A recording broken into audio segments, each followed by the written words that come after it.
Disclaimer: I am not a game developer, designer, programmer, or creator. I am not a professional by any means. I am just someone who likes horror games and enjoys analyzing the things that I like. Also, this video may contain disturbing content and will talk about majority of the gameplay of Keychain. Hey, my name's Taster256, and welcome to the Search for the Perfect Horror Game, a series about the study and analysis of horror games, searching game by game for one which I can call the perfect horror game. The game today is Keychain, a small, simple horror game. And with this game, I will talk about how a game can be a small, simple experience and still be good horror.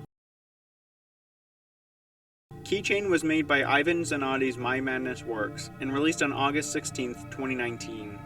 As you boot up the game, you find yourself in a room with 3 keys on the ground, a door, and an arrow pointing at it.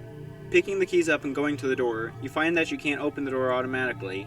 Instead, you must pull up the keychain located on the back of your head and cycle through the keys, choosing one to use on the door. You have a 1 in 4 chance to get it right, but most likely, this will happen. Despite this, you will find yourself in a new room, now with 1 less key. There are multiple signs on the wall, and you'll quickly realize that those are there to tell you what room the door associated with it leads to. There's also a map on the wall, but it doesn't tell you much. Regardless, this is what the game is, a puzzle of trying to find your way out, figuring out which keys go to which doors. Get it right, you get to keep the key. Get it wrong, you lose the key. Lose all your keys, and, well, you'll have to do something to unlock the doors ahead. The puzzle itself isn't too hard, but the challenge comes from the fact that, as always seems to be the case, you're not alone. The game is fairly simple, the whole of it understandable by the second room, but it is still enjoyable. At no point does it tell you what each symbol means. Some are obvious, like the kitchen sign, but others, like the corridor key, are not so obvious. Despite the map provided, it's beneficial to create your own map with all the different rooms labeled. This way you can know exactly what goes to what. So how does this game make itself scary, aside from the well done dilapidated building used as environment and atmosphere? Well, occasionally you will come across this.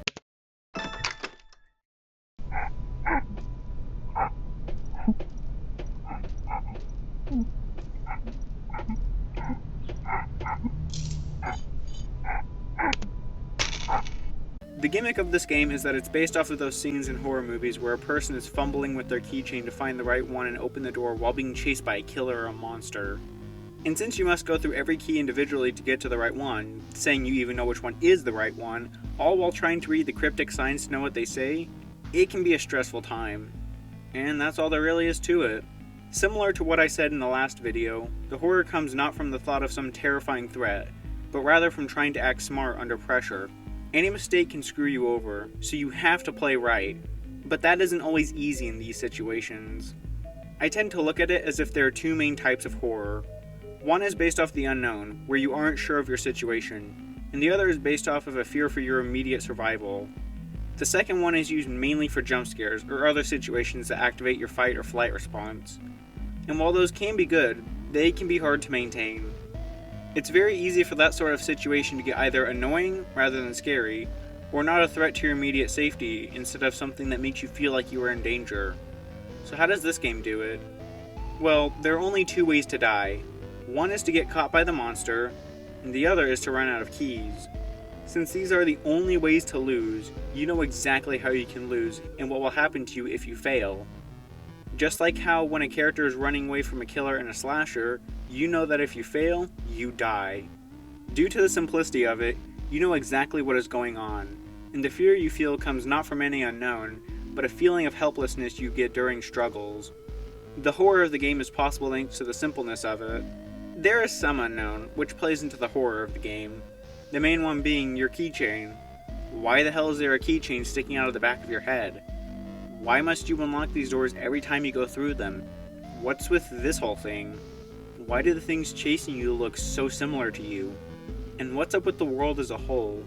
These are all questions one is likely to have throughout the playthrough of this game, and due to the simplistic nature of this game and how little there is to it, you're likely to have these questions, same as everyone else who plays the game. But due to that same simplicity, the game won't provide answers. And it doesn't need to. You have just enough to make it through this building, nothing more. Keychain, released by Ivan Zanotti's My Madness Works on April of 2019, has you fumbling your way through an abandoned building, trying to escape without being caught by the dangers around you.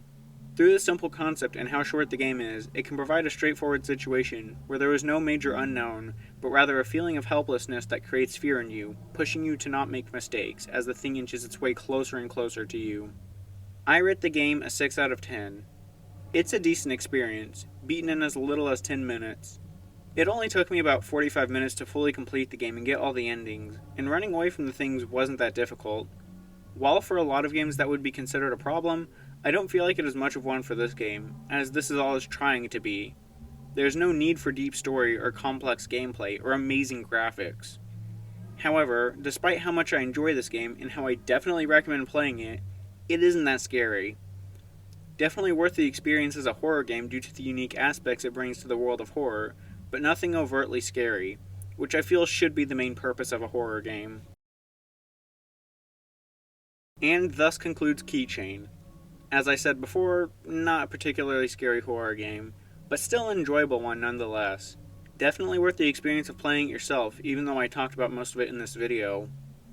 And this was definitely a shorter video, but I think it makes sense that a small simple game gets a small simple video. That was not meant to sound rude, by the way. Either way, I hope you enjoyed watching, and please have a great day and stay safe. Now, I just need to find the right key so I can get out of here.